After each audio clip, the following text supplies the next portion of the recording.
Anda sedang mendengarkan suara profetis dari para nabi, hambanya John Patrice Vanggidai, Penatua Jemaat Victory Life Community Kupang. Dengarkanlah dan lakukanlah perintah Tuhan melalui para nabi, maka engkau akan berhasil. Selamat mendengarkan. Hari ini kita bahas tentang, katakan, saya makhluk kebangkitan. Saudara apa? Apa ID saudara? Katakan, saya adalah makhluk kebangkitan. Oke. Kita telah melalui sebuah penyeberangan seperti Israel menyeberang Sungai Yordan. Kita tidak lagi berada di sisi padang gurun. Kehidupan yang compang-camping, tidak mengerti rencana Tuhan, kacau, tapi sekarang kita sudah nyebrang dan kita sudah tahu tujuan hidup kita sekarang. Haleluya, amen. Kita gereja yang berlegasi, gereja yang bervisi, gereja yang tahu kemana kita pergi dan apa yang sedang kita kerjakan. Bagi yang sudah lahir baru, tapi bagi yang belum lahir baru, Anda masih di luar tanah perjanjian. Anda belum menyeberang Sungai Yordan. Sungai Yordan gambaran dari penyerahan hidup yang lama kepada Tuhan. Karena di Sungai Yordan itu orang membaptis hidup mereka, menenggelamkan diri mereka dalam sungai itu dengan mempercayai bahwa saya mati bersama Yesus, melalui ditenggelamkan ke dalam air, dicelupkan ke dalam air, dan saya dibangkitkan bersama dengan Yesus, dan saya sekarang menjadi makhluk kebangkitan yang berjalan menyelesaikan rencana Allah. Tapi bagi Anda yang belum lahir baru, Anda masih ada di seberang. Anda belum ada apa-apanya. Mungkin itu kakak, mungkin itu adik, mungkin itu orang tua, mungkin itu kekasihmu. Bagi Anda yang belum lahir baru, bagi yang sudah lahir baru, berdua bisa sama. Manusia punya 5 indera, tapi status rohani kita berbeda. Karena itu bagi yang belum lahir barulah saya perintahkan dalam nama Yesus. Terima Yesus dalam hidupmu. Haleluya. Nah, Tuhan telah menghapus semua air penghakiman dan kita telah menyeberang di tanah kering. Di sisi tanah yang dijanjikan. Katakan, saya berada di tanah yang dijanjikan. Kita masuk ke dalam satu area kehidupan yang bertujuan, berlegasi. Itu tanah perjanjian seperti itu. Kenapa gereja punya visi, gereja punya legasi? Karena itu tipikal dari orang-orang yang berada di tanah perjanjian. Kita bukan lagi orang biasa, tapi makhluk kebangkitan bersama Kristus, pemegang hak kerajaan Allah di bumi dan ahli waris semua rencana yang Tuhan janjikan. Kamu bukan orang biasa, kamu ahli waris dari semua yang Tuhan janjikan. Kalau kita melihat foto di mana janji Tuhan seperti yang ditulis di dalam Ulangan pasal 1 ayat 7 dan 8. Nah, saudara akan lihat janji Tuhan yang saya baca seperti ini modelnya. Tetap lihat gambar itu. Majulah, berangkatlah, pergilah ke pegunungan orang Amori dan kepada semua tetangga mereka di Araba Yordan, di pegunungan, di daerah bukit, di tanah Negeb, dan di tepi pantai laut, yakni negeri orang Kanaan, dan ke gunung Libanon, sampai ke Efrat, sungai besar itu. Ayat 8, ketahuilah, aku telah menyerahkan negeri itu kepada negeri itu yang tanda salib itu, saudara yang kasih. Masukilah, dudukilah negeri yang dijanjikan Tuhan dengan sumpah kepada nenek moyangmu, yakni Abraham, Ishak, dan Yakub, untuk memberikannya kepada mereka dan kepada keturunannya. Katakan, saya keturunan Abraham, ahli waris dari janji Allah, amen. Nah, saudara yang kasih, kita punya keberuntungan. Kenapa? Karena secara pribadi, ketika kita dilahirkan kembali menjadi keturunan Abraham, halo keturunan Abraham, maka kita bukan saja mendapat tanah yang tadi itu, saudara yang kasih, Ulangan barusan kita baca. Jadi menurut pandangan politik dari seberang sana, mereka memarahi Israel karena dikatakan Israel mencaplok tanah. Saudara yang kasih, Israel menerima tanah perjanjian dari pencipta langit dan bumi. Kalau dia pencipta langit dan bumi, dengan kata yang paling populer, kalau Anda Israel terima tanah dari Tuan tanah, maka yang numpang di sana harus tahu diri bahwa saya juga pernah terima dari Tuan tanah. Dan kalau Tuan tanah bilang kamu pinggir umat yang saya tetapkan akan masuk ke sana, tidak ada yang mau perangi, perangilah Tuhan. Jangan perangi Israel, jangan perangi kekristenan. Haleluya. Amin. Katakan, saya penerima janji Abraham. Karena kamu adalah janji, penerima janji itu. Amin. Nah, oke, kita tidak persoalkan soal tanah geografis. Tapi itu betul, saudara kekasih. Jadi kalau saudara nanti ekonomi sudah mulai membaik, jalan-jalanlah lihat tanah pusaka saudara. Saya 2017 sudah bawa mertua saya pergi ke sana untuk lihat tanah perjanjian kita. Mama, kita pun tanah ada di sana. Nah, saudara juga datanglah lihat ke tanah saudara di sana. Itu tanah suci yang Tuhan janjikan untuk kita. Tadi itu ulang, bentuknya salib, saudara kekasih. Jadi salib adalah penggenapan janji Allah. Oke? Dan yang kedua yang lebih dahsyat, Anda tidak perlu ke Israel, berkat Israel datang dalam hidup saudara. Makanya saya deklarasikan bahwa VLC sedang akan mempunyai sebuah sister church dengan Israel. Haleluya. Satu kali Anda libur panjang, bertamasya ke Israel, kunjungi sister church di sana. Haleluya. Nah, umat Tuhan,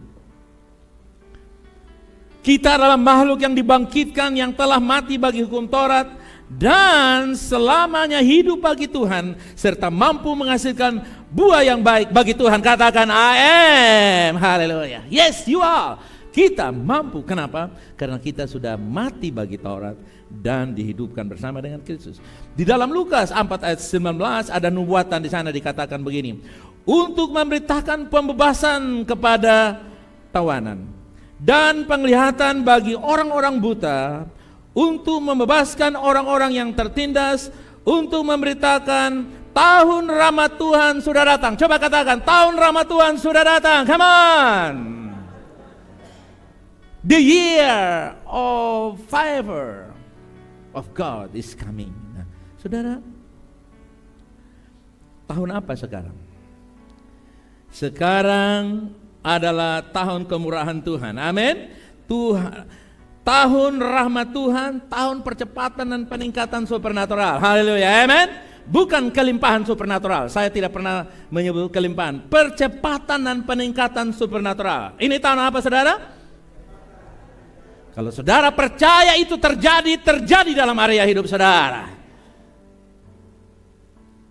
Ini momen yang sementara itu 20, 21, 20, 31, di mana tahun-tahun yang kita sedang mau mengambil semua warisan yang Tuhan janjikan, yaitu berkat-berkat Abraham yang Tuhan janjikan kepada kita, yaitu dipanggil untuk menyelesaikan rencana Allah dengan menjadi berkat. Dengan ini berkat yang paling utama, the main blessing.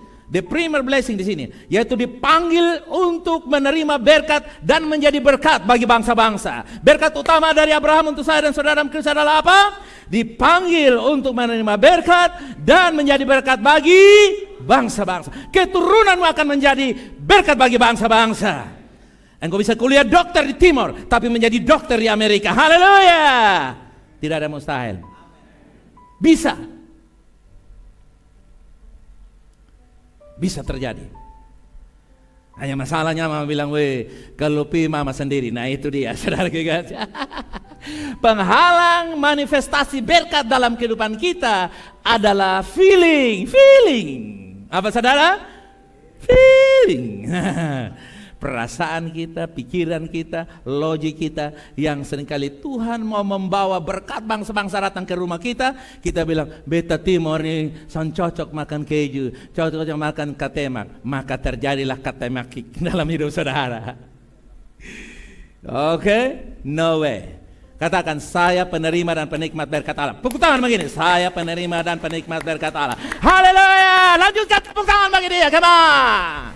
Gitu dong. Saudara lihat, akan ada hari pembalasan atas dunia ini yang tidak percaya di masa depan, tapi waktu itu belum tiba. Yang tiba adalah di 2 Korintus 5 ayat 19 berkata begini. Sebab Allah mendamaikan dunia dengan dirinya oleh Kristus dengan tidak memperhitungkan pelanggaran mereka. Ia telah mempercayakan berita pendamaian itu kepada kami. Coba Anda bayangkan. Kalimat-kalimat dari ayat ini menjelaskan. Allah mendamaikan dunia kepada dirinya melalui Kristus. Katakan, dunia didamaikan Allah melalui Kristus.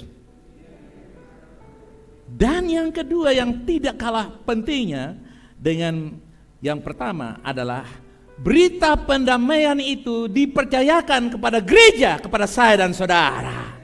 Berarti saudara orang pentingnya Tuhan. Karena berita pendamaian itu kalau tidak dibawa, pendamaian itu tidak akan pernah sampai. Karena penting the messenger. Katakan, saya utusan berita damai. Katakan. Berarti hoax-hoax tidak ada lagi dalam diri saudara. Saudara bukan basernya RP dari kelompok ada. Katakan, saya basernya kerajaan Allah. Katakan demikian. Haleluya. Kita utusan kerajaan Allah. Amen. Saudara lihat, Paulus berkata demikian. Dengan kata lain, Tuhan mau mendamaikan dunia supaya dunia jangan satu pun binasa. Bukan saja kita yang dibangkitkan lalu masuk di sorga nanti, atau menikmati sorga di bumi ini, tapi kita juga mendapatkan kepercayaan. Jadi Allah sekarang mengundang semua orang untuk didamaikan dengan Dia melalui iman dalam Kristus yang dibawakan oleh messenger, utusan-utusan, yaitu saya dan saudara. 2 Petrus 3 ayat yang ke-8 dikatakan, akan tetapi saudara-saudaraku yang kekasih, yang satu ini tidak boleh kamu lupakan, yaitu apa? Bahwa di hadapan Tuhan satu hari sama seperti berapa tahun? 1000 tahun. Dan 1000 tahun sama seperti satu hari. Sejauh menyangkut dengan apa yang Tuhan sudah kerjakan, maka kedatangan Yesus dan kematian Kristus dikategorikan dalam hari pertama, hari kedua. Tapi sekarang tahukah Anda bahwa kita sudah berada di akhir dari hari yang ke-6. Kita sudah di akhir. Tahu dari mana? Anda bila melihat semua penggenapan janji-janji Tuhan, waktu segera akan menjadi malam. Sekali lagi, waktu akan segera menjadi apa? Malam. Malam going to arrive. Darkness going to arrive. Kegelapan segera akan datang menutupi bumi ini. Berbahagialah orang percaya yang sudah berada dalam terang. Haleluya. Katakan, saya adalah terang dunia. Kegelapan siapa takut? Kegelapan siapa takut?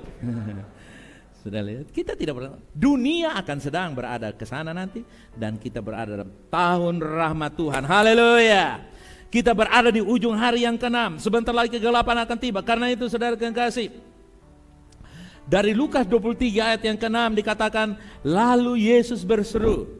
Berseru atau dengan terjemahan lain, lalu Yesus menangis dengan suara nyaring. Apa tangisannya? Dia bilang apa? Ya Bapa, ke dalam tanganmu kuserahkan nyawaku. Dan sesudah berkata demikian, ia menyerahkan nyawanya. Saudaraku, Yesus tidak mati karena kelemahan. Tapi dia menyerahkan rohnya dengan cara yang sangat agung sebagai seorang raja yang mati bagi warga yang dia kasih. Haleluya.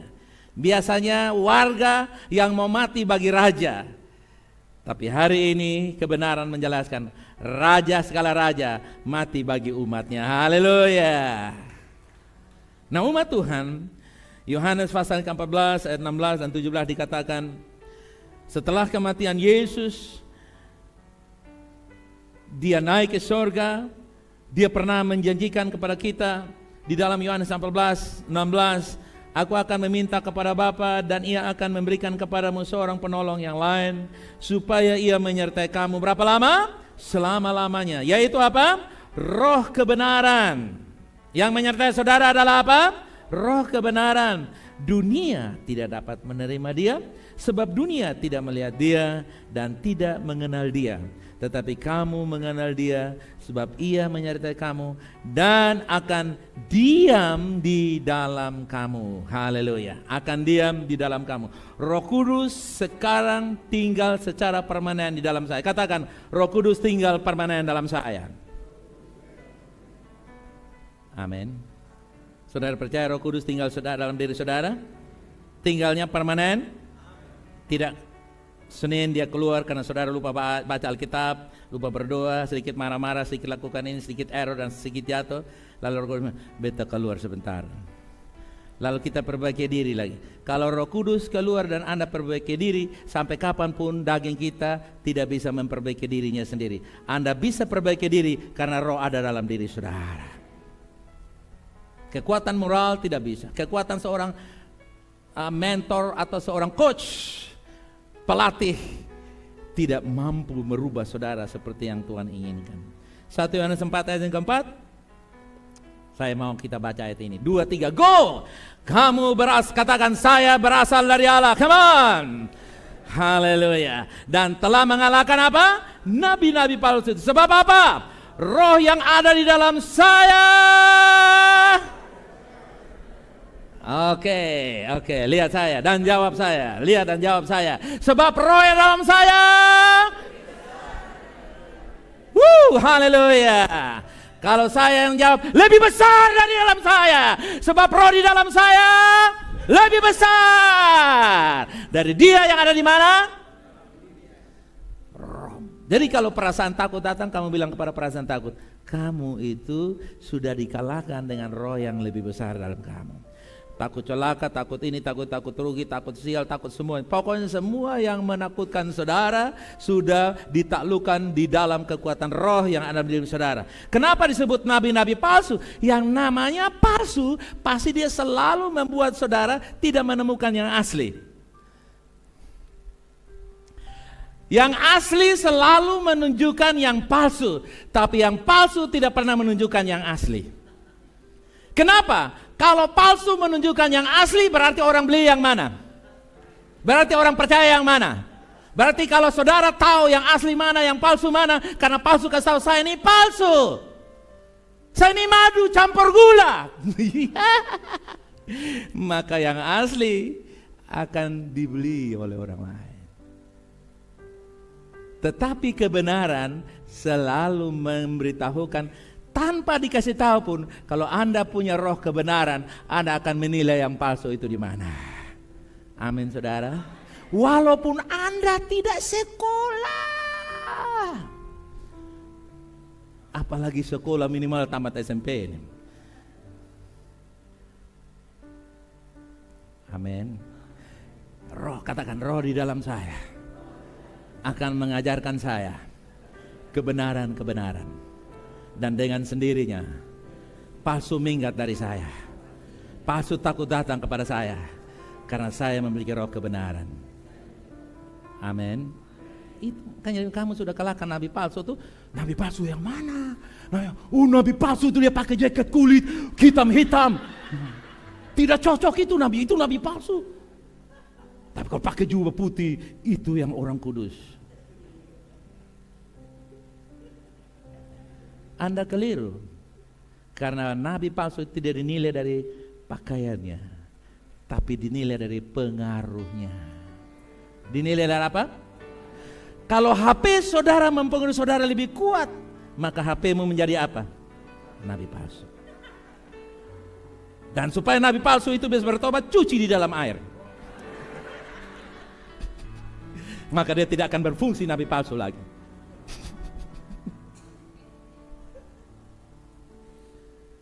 Saudara lihat?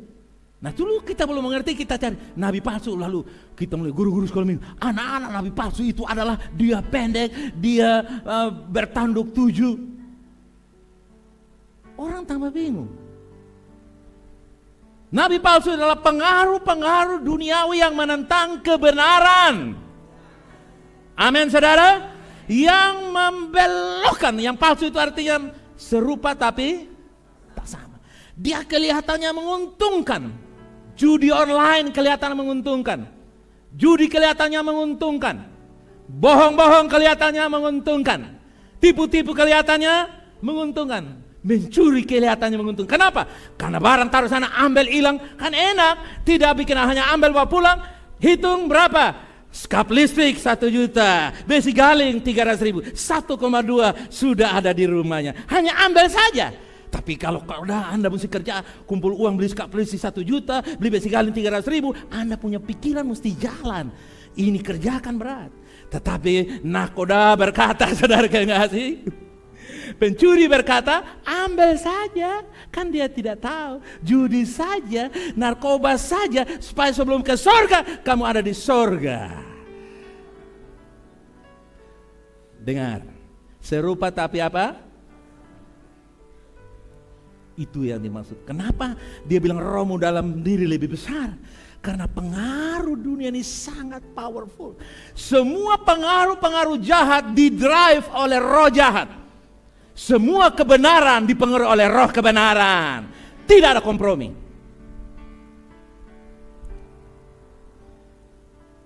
Bagaimana kita memulainya? Coba Anda belajar. Kita baca di dalam Roma 6 ayat yang ke-6. Karena kita tahu.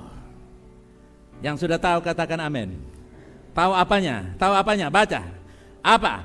Manusia lama kita telah turut disalibkan supaya tubuh dosa kita hilang, agar jangan kita menghambakan diri lagi kepada dosa. Hilang kuasanya, bukan hilang keberadaannya. Hilang apa? Artinya kuasanya itu seperti HP. Kalau sudah lobat ada tapi tidak berpengaruh. Tapi kalau kamu kasih masuk aliran, sebentar dia bisa mendownload. Kedagingan kita kalau kita kasih kesempatan, dia akan hidup kembali. Karena dia ada. Tetapi kuasa Yesus telah mentiadakan keadaannya.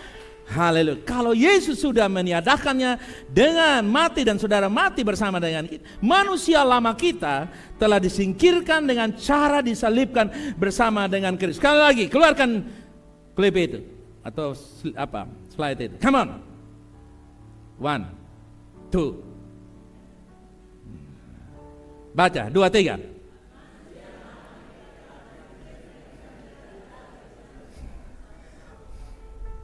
Ini multimedia baru, jadi saya baru training dia, saudara. Dia belum tahu, tapi nggak apa-apa, itu sudah luar biasa. Saudara dengar, hanya daging yang berdosa yang tersisa. Hanya apa, saudara? Daging yang berdosa yang tersisa. Daging ada dalam kita, tetapi kita tidak dalam daging. Allah melihat kita di dalam Kristus. Tuhan melihat bahwa Anda dibangkitkan bersama dengan Kristus. Tuhan melihat saudara apa? Tuhan melihat saudara apa? Omong kuat, Tuhan melihat saudara apa? Deklarasi kuat, Tuhan melihat saudara bagaimana? Kalau Tuhan melihat saudara di dalam Kristus, artinya makhluk kebangkitan. Seperti Yesus dibangkitkan, saudara dibangkitkan. Hanya keduniawian, keagamawian, bukan duniawi. Agamawi menerangkan, kamu bersih dulu baru mandi. Kamu suci dulu baru berdoa. Kamu suci dulu baru doa puasa. Kamu suci dulu baru beritakan Injil. Kamu suci dulu baru berbuat baik. Dan tunggu suci sampai kapan? Kamu tidak akan bersih kalau Anda tidak mandi. Betul? Kapan? Mama, saya belum bersih jadi saya belum mau mandi. Tunggu nanti saya bersih. Tunggu sampai mampus. Tidak akan bisa bersih. Kecuali merayap pelan-pelan dan izinkan air membasahi saudara. Haleluya. Tuhan melihat saudara apa? Tuhan melihat saudara apa? Katakan, daging ada di dalam saya, tapi saya tidak ada dalam daging. Itu seperti saudara ada dalam dunia, tapi saudara tidak ada di laut. Yang mau ke laut terserah. Tapi laut bukan tempat saudara, itu tempat ikan.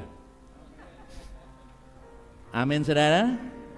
Dan Tuhan melihat Kristus, tapi agamawi melatih dari mimbar kata, saudara-saudara, ini perjamuan kudus, awas lo, kalau lu pinjam Veneti tidak kasih kembali, kutuk lo, sehingga banyak orang takut perjamuan gara-gara pinjam Veneti tidak kasih kembali. Orang mengajarkan Injil Dracula yang menakut-nakut. Awas loh, kalau Tuhan datang kamu tertinggal. Kalau lu model begini, itu manipulasi dari mama supaya anak jangan melawan. Tapi pengajarannya sesat. Yang kita pakai adalah menakutkan, memanipulasi, dan mendominasi. Pokoknya sisi itu semua tadi, 3 C tadi. Akibatnya apa? Sepertinya kita melihat orang dari cara pandang agamawi.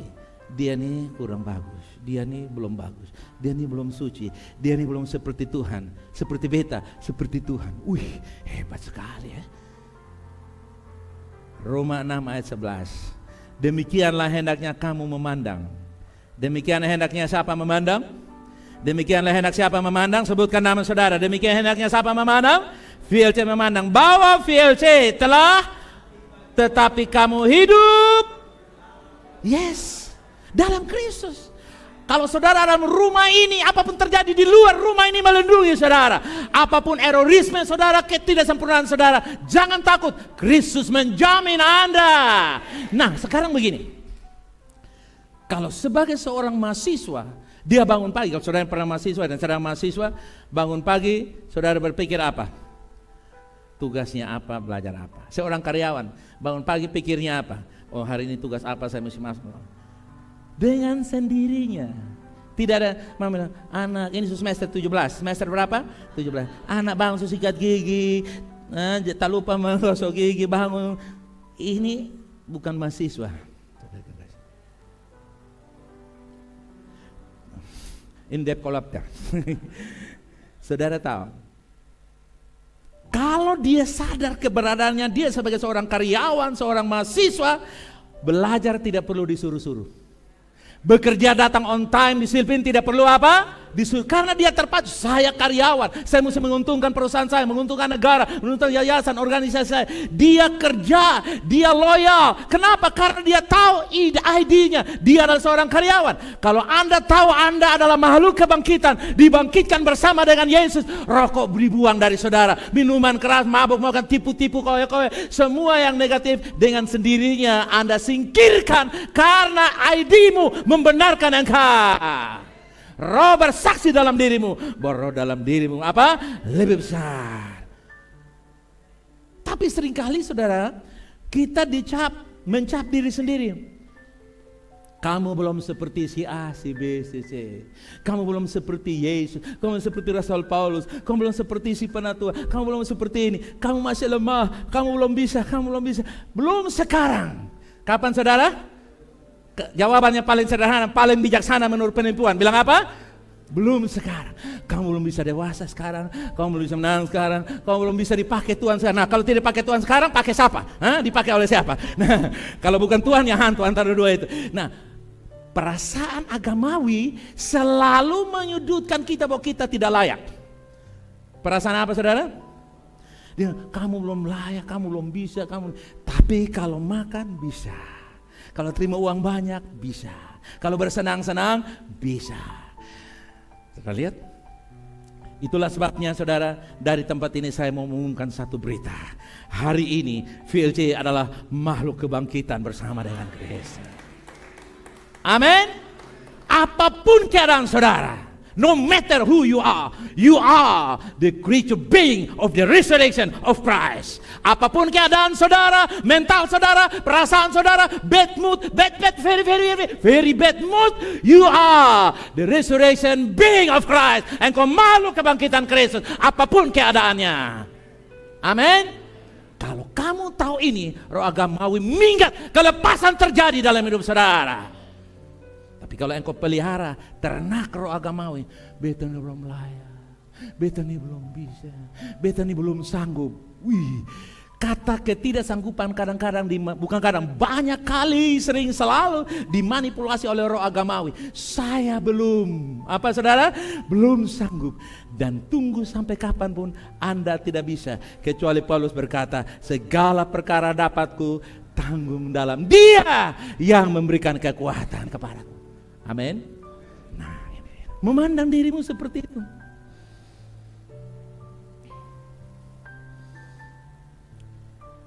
semakin kita merenungkan keberadaan kita, semakin terbiasa kita dengan keberadaan kita. Amin, saudara. Nah, daerah-daerah Jokowi bagus, dia rubah daerah tertinggal. Ya toh, seperti Moto Ain itu menurut kita tertinggal. Tapi Jokowi rubah menjadi apa? Daerah apa? Terdepan. Dia rubah mental cara berpikir kita. Ini itu nilai kebenaran ada. Mulai rubah sehingga saudara lihat pintu masuk pelabuhan, darat, laut, dan udara, saudara lihat semuanya dipercantik, bukan? Moto Ain jadi bagus. Yang di Keva punya di ujung sana tuh, Winnie jadi bagus. El Tari juga yang sudah ada teman saya sudah lama baru datang waktu dia turun, wih Pak John kok bagus sekali El Tarinya. Ya karena ini terdepan di depan Australia. Ya toh? Jakarta jauh, Australia dekat dengan Kupang. Jadi dipercantik, diperindah. Rubah mindsetnya. Nah hari ini saya mau ke saudara, pegang pikiran saudara, katakan saya ini makhluk kebangkitan. Coba pegang kepala, saya ini makhluk kebangkitan. Pikir terus, nanti lama-lama ketidaksanggupan kamu menjadi kesanggupan karena powernya itu bukan saja mensugesti saudara, tapi memberi pemahaman yang benar.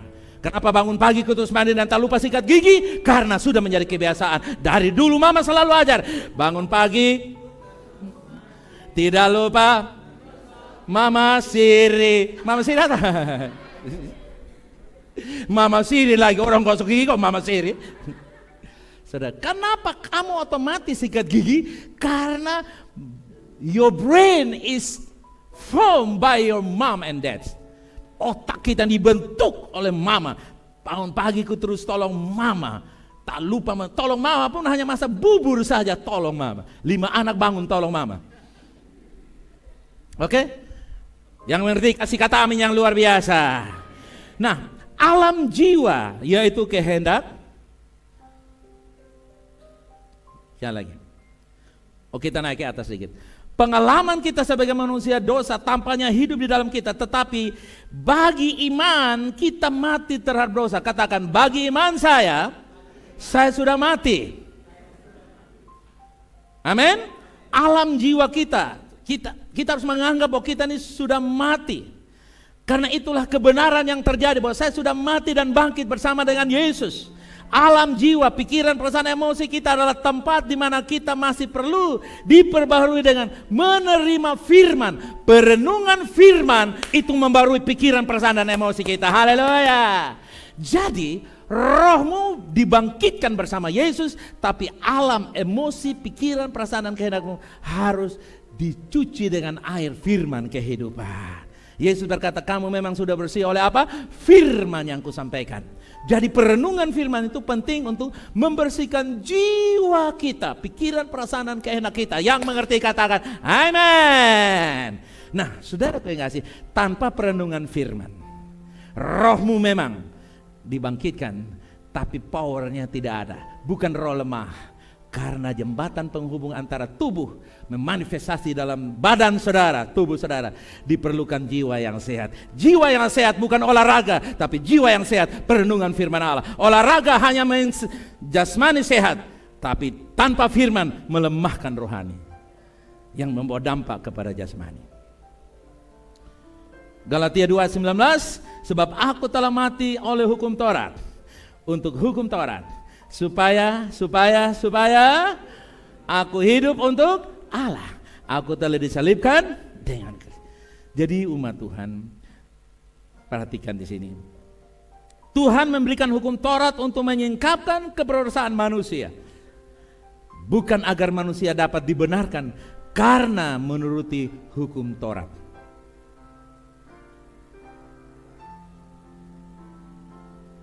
Hukum Taurat hanya menunjukkan keberdosaan manusia, tapi bukan untuk membenarkan manusia. Roma 7 ayat 4-6, sebab itu saudara-saudara, kamu juga telah mati bagi hukum Taurat oleh tubuh Kristus, supaya kamu menjadi milik orang lain yaitu milik Dia yang telah disalib, dibangkitkan dari antara orang mati, agar kita berbuah bagi Allah. 5. Sebab waktu kita masih hidup di dalam daging, hawa nafsu dosa yang dirangsang oleh hukum Taurat bekerja dalam anggota-anggota kita agar kita berbuah bagi maut. Ayat 6. Tetapi sekarang, baca bersama saya, tetapi sekarang, sebutkan nama saudara, VLC telah dibebaskan dari hukum Taurat, sebab VLC telah mati bagi dia yang mengurung VLC, sehingga VLC sekarang apa? Melayani dalam keadaan baru menurut roh, dan bukan dalam keadaan lama menurut hukum Taurat.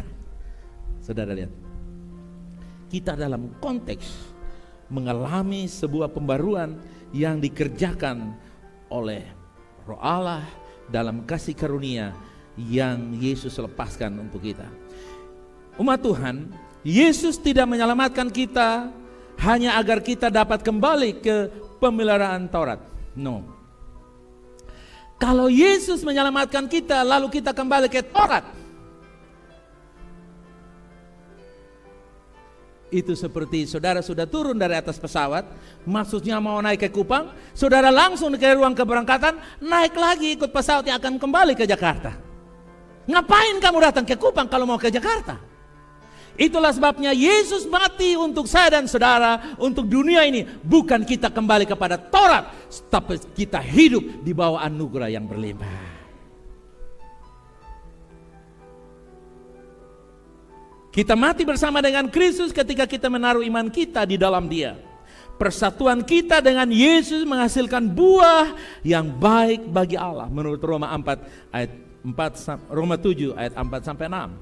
Nah, umat Tuhan, dari 2 Korintus 3 ayat 18 akan menyimpulkan kepada kita bagaimana manusia atau makhluk kebangkitan itu mengoperasikan hidupnya. Kita mulai dari 2 Korintus 3 ayat 18. Dan kita semua mencerminkan kemuliaan Tuhan dengan muka yang tidak terselubung. Dan karena kemuliaan itu datangnya dari Tuhan yang adalah Roh, maka kita diubah apa? Menjadi serupa dengan gambar anaknya dalam kemuliaan yang semakin besar. Berarti dimulai dari kecil. Betul saudara? Semakin besar berarti dimulai dari mana? Tetapi dia aktif, progres, terus semakin bertambah, semakin bertambah. Kita diubahkan dengan cara apa? Diubahkan dengan cara bukan dengan berusaha menuruti Taurat, tapi diubahkan dengan melihat Yesus. Katakan, saya melihat Yesus. Memandang Yesus, bagaimana Yesus membawa pengaruh dalam hidup kita.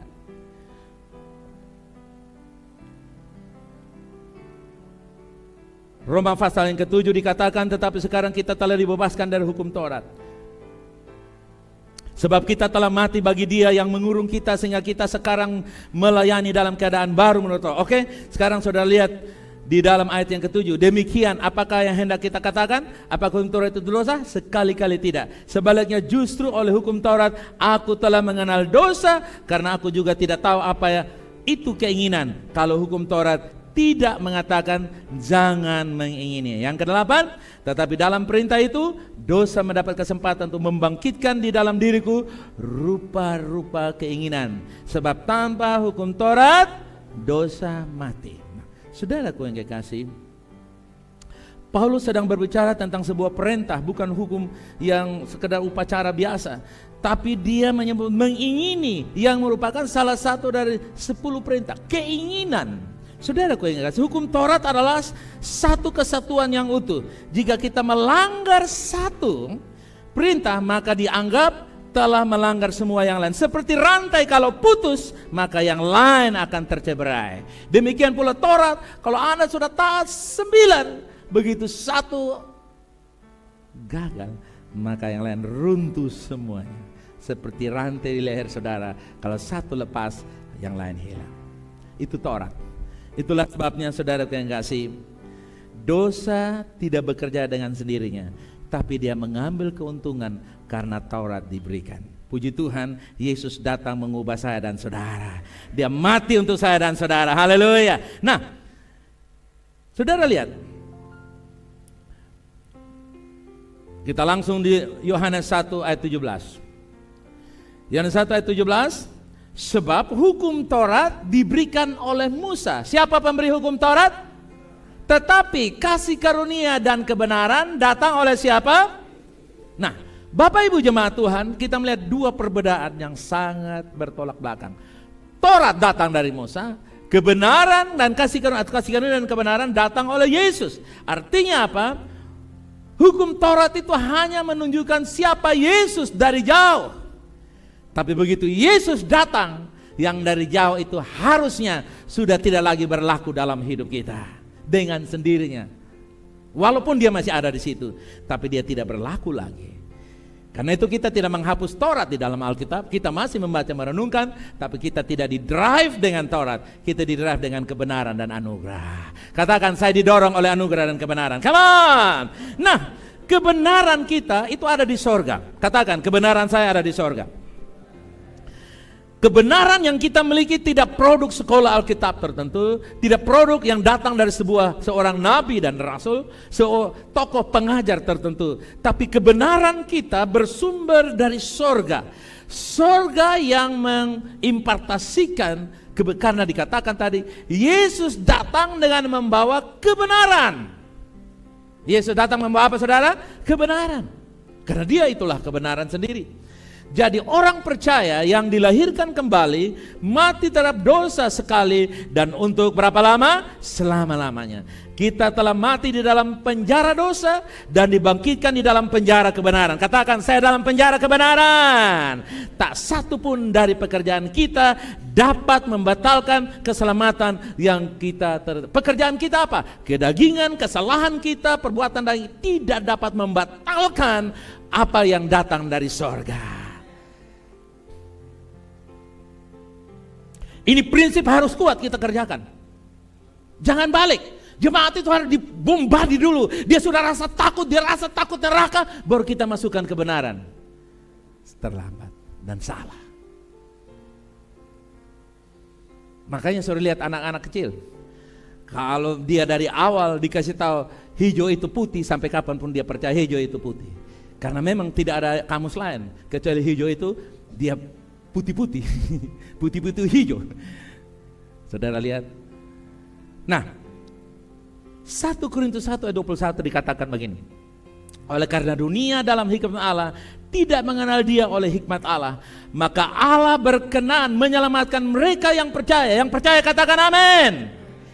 Kata menyelamatkan itu zozo. Kata menyelamatkan itu soso. Zozo, coba katakan zozo. Itu artinya apa? Penyembuhan, keutuhan, kemakmuran, pemulihan. Keselamatan artinya apa? Sekali lagi, kasih hilang di situ, kasih hilang di screen. Keselamatan itu apa? Lihat jari saudara yang kasih tahu. Yes. Apa?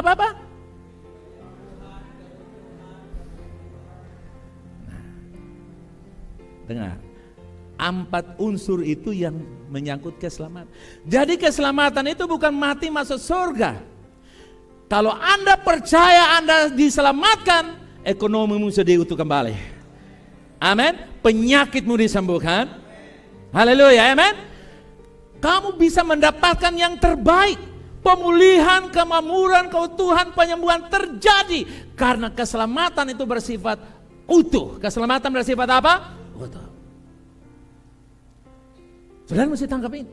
Bukan biar susah di dunia, asal mati masuk surga. Ngomong kosong, jangan percaya itu lagu dan jangan pernyanyikan lagu itu lagu, apalagi ajar kepada cucu-cucu. Saudara ingat, no. Keselamatan itu menyangkut pemulihan. Bagi saudara yang sudah diselamatkan, engkau bisa dipulihkan dari jantung, engkau disembuhkan dari paru-paru. Yang sering kumat bisa hilang dalam nama Yesus. Amin. Pemulihan dalam segala aspek.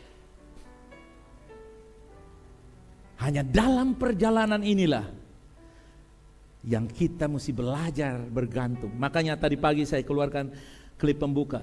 Kita dibentuk. Tanpa pembentukan, kemuliaan Kristus tidak akan terjadi. Dan pembentukan itu bukan orang tua yang kerjakan. Bukan guru yang kerjakan. Bukan pendeta yang kerjakan. Pembentukan itu Tuhan memakai orang tua. memakai guru, memakai institusi, memakai pemerintah, memakai orang-orang di sekitar saudara untuk membentuk kita. Tetapi jangan pernah engkau berkata, beta nih orang tua, saya orang tua. Jadi kalau saya sikat sama-sama, saya tahu kalau Tuhan juga pakai, ini Allah dunia. Bukan Allah dunia, tapi Allah dunia. Ini anak buka kamu dunia, di mana tidak dunia? Saya mau kasih tahu rahasia ini. Apa yang terjadi pada waktu anak yang terhilang sedang makan makanan babi, lalu saudara lihat, saudara panggil dia masuk restoran, kasih rumah bagus, kasih tinggal. Wih, kasihan ini anak. Kenapa anak yang ganteng ini makan makanan babi, jaga babi? Mari pulang ke rumah nak. Apa yang terjadi? Anda menggagalkan rencana Allah. Hei, dengar saya. Seringkali perbuatan baik jadi tidak baik karena kita tidak ikut momentum yang Tuhan kerjakan. Kadang-kadang orang pinjam uang di saya bilang begini lu jangan pinjam, nanti lu beta lu lari. Lu minta beta kasih faresa lu begini saja. Tapi kadang-kadang minta maaf, beta sana ada uang. Kok bapak naik auto Innova sana ada uang? Ada mah bukan untuk lu. Jangan lu cari saya di tempat lain. Kenapa? Karena kalau dia dalam keadaan anak yang terhilang, jangan coba-coba tolong dia. Karena Bapa di sorga sudah punya yang terbaik untuk dia. Amin. Seringkali apa? Perbuatan baik kita tanpa dikontrol dengan dorongan Roh Kudus, sehingga perbuatan baik kita dimanipulasi oleh orang-orang yang tahu kita nih orang baik. Pite dong orang gereja orang baik, tipu sandon sana apa-apa. No way. Jadi katakan saya bisa dipakai sebagai Allah Tuhan. Bisa dipakai, tapi tidak selamanya Tuhan bisa pakai kamu. Sehingga jangan beta nih pemimpin, jadi lu mesti dengar beta. Beta kalau bilang tiarap. Siapa bilang begitu? Ada saatnya kita bisa lakukan itu. Ada saatnya Tuhan menghardik Petrus, hei setan tutup mulut, geser hoax. Tapi ada saatnya dia bilang, siapakah aku Petrus? Petrus berkata, engkau anak Yunus, engkau datang dari Allah. Haleluya. Dan Yesus bilang, Petrus, bukan kamu yang mengatakannya, tapi Bapa yang mengatakan kepada kamu. Ada saatnya setan dihardik dari dalam Petrus, tapi ada saatnya setan keluar dan Yesus melihat kemuliaan Tuhan. Haleluya. Saudara, itu cara memandang. Nah, satu titik yang perlu kita waspada seperti ini. Kita lihat di dalam satu ayat di dalam Markus, kita lihat kembali di atas ada Markus pasalnya yang ke-6. Bisa lihat ke sana sedikit kawan, di atas. Nah, ini dia. Perhatikan. Ia tidak dapat mengadakan satu mujizat pun di sana. Baca, kecuali menyembuhkan beberapa orang sakit dengan meletakkan tangannya ke atas mereka. Kenapa? Karena cara memandang mereka. Cara pandang mereka bahwa anak ini kan anak tukang kayu, tetangganya kita, papanya kan langganan kita suka bikin tempat tidur, bikin tempat cuci piring, semua kan bisa bikin tempat kayu kan dari papanya. Ngapain mesti percaya dia? Saudara lihat, cara pandang mereka membuat Yesus tidak dapat melakukan apa-apa. Padahal di kampungnya sendiri harusnya lebih hebat. Coba saudara pulang kampung. Saya lihat kalau mereka yang pulang kampung tuh pakai hak tinggi, padahal di sana tuh batu-batu. Saudara kan pakai hak tinggi, mulai posting di atas gunung, mulai selfie. Wih, saya bilang lu pulang kampung tuh lu hebat Semua dia mana saya posting saudara. Kenapa? Pulang kampung tuh hebat. Kenapa? Wih, dia baru dari Malaysia, dari Hong Kong, dari Kupang, Jakarta. Pasti uang kincang nih, uang banyak nih. Dia kasih kincang juga itu tas isi koran banyak. Wih, beta uang banyak saudara. Orang dimanipulasi semuanya. Seolah-olah dia orang baik datang pulang. Apalagi dia bagi supermi, bagi pulsa, bagi ini semua. Apalagi dia bagi HP lagi saudara. Tapi kenapa Yesus datang di kampung dia tidak bikin apa? Karena mereka memandang Yesus. Ya kasihan ini orang. Nah, cara pandang orang kebangkitan, Anda tidak boleh seperti itu. Katakan, saya belajar memandang seperti Yesus memandang. Ujiannya tadi yang saya berikan, yaitu ketika kita menghadapi kondisi-kondisi, mungkin Tuhan membawa keadaan anak yang terhilang. Jangan pernah engkau menolong Tuhan. izinkan Tuhan memakai engkau. Tapi kalau Tuhan tidak memakai engkau untuk menangani, memberi solusi bagi satu persoalan, jangan pernah merasa bersalah. Kalau Anda dalam pimpinan Tuhan, kebenaran selalu memerdekakan engkau. Amin, saudara, amin. Nah, kesimpulan kita sudah datang di sini bahwa saya memiliki cara pandang Kristus. Mari, katakan, saya memiliki cara pandang Kristus. Saya sudah mati dengan Kristus dan dibangkitkan dengan Kristus. Ikuti saya, katakan, Yesus bukan tukang kayu biasa. Yesus bukan sekadar orang dari Nazaret. Tapi dialah kebangkitan dan hidup yang berkuasa dalam hidup saya oleh kuasa rohnya yang melimpah-limpah. Haleluya. Amin. Nah, saudara kasih, cara pandang seperti yang bawa pulang dimanapun saudara berada. Bawa pulang cara pandang seperti ini supaya engkau bisa mengalami kuasa kebangkitan. Karena Anda dan saya memang adalah makhluk kebangkitan. Makhluk kebangkitan, mari kita bangkit berdiri, kita katakan, roh yang hidup memenuhi aku, bergerak di dalam aku dan penuhi aku. Come on. Rohmu yang hidup memenuhi. Mari kita datang kepada Tuhan. Mengalir dalamku.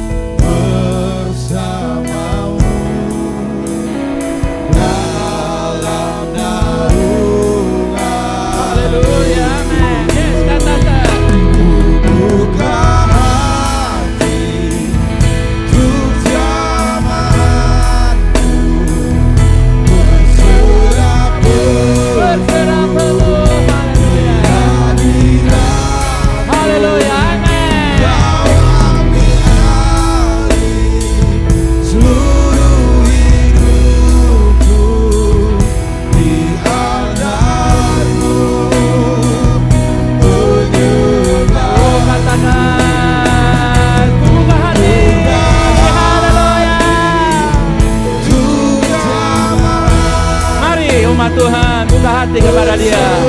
Aku berserah penuh kepadamu ya Tuhan. Oh, haleluya. Kau ambil alih seluruh hidupku, di altar-Mu. Katakan, kau ambil alih. Ambil alih Tuhan dengan kekuatan Roh-Mu Tuhan.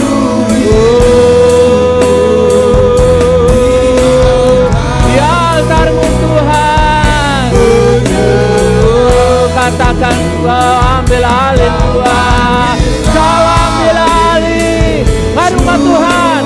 Jamah Dia, sentuh Dia. Dia menyentuh engkau, Dia memeluk engkau dengan keselamatan, pemulihan, keutuhan, kelepasan, kesembuhan.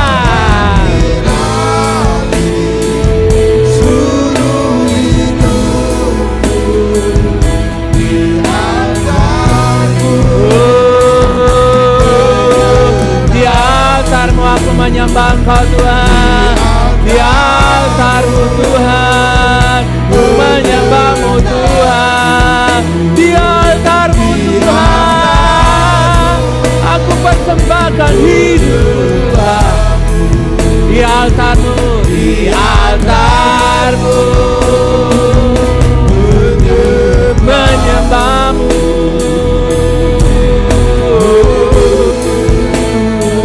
Mari umat Tuhan berserah diri kepada Roh Allah. Roh Allah bergeraklah, membawa pergerakan, pemulihan, keutuhan, mempelai kehidupan, pemulihan, keutuhan, kemakmuran, penyembuhan.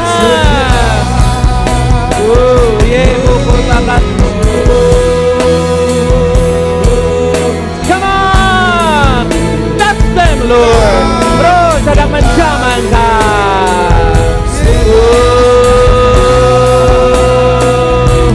Roh, haleluya.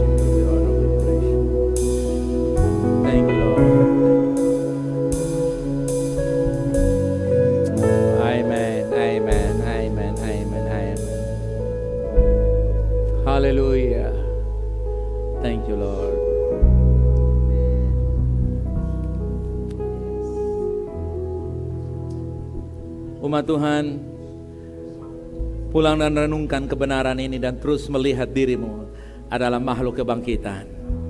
Umat Tuhan, engkau adalah makhluk kebangkitan. Pandanglah dirimu seperti Allah Tuhan kita memandang engkau dalam Kristus. Terima kasih Tuhan Yesus buat hari ini. Roh Kudus, bergeraklah lebih jauh lagi dalam kami, membawa umat-Mu Tuhan, untuk kami mengalami kebangkitan demi kebangkitan. Apa yang Yesus sudah kerjakan dalam kebangkitannya, kerjakanlah terus dalam diri kami ya Bapa. Dalam hidup kami, rumah tangga kami, karir kami, keuangan kami, pelayanan jemaat ini, bergerak lebih jauh. Bawa kami Bapa menjadi makhluk kebangkitan, tidak terbawa dengan arus dunia ini. Karena kami tahu, katakan saya tahu saya makhluk kebangkitan. Katakan saya tahu saya makhluk kebangkitan. Kasih pujian bagi dia, come on. You are the restoration day. Yang percaya dia makhluk kebangkitan, katakan amin.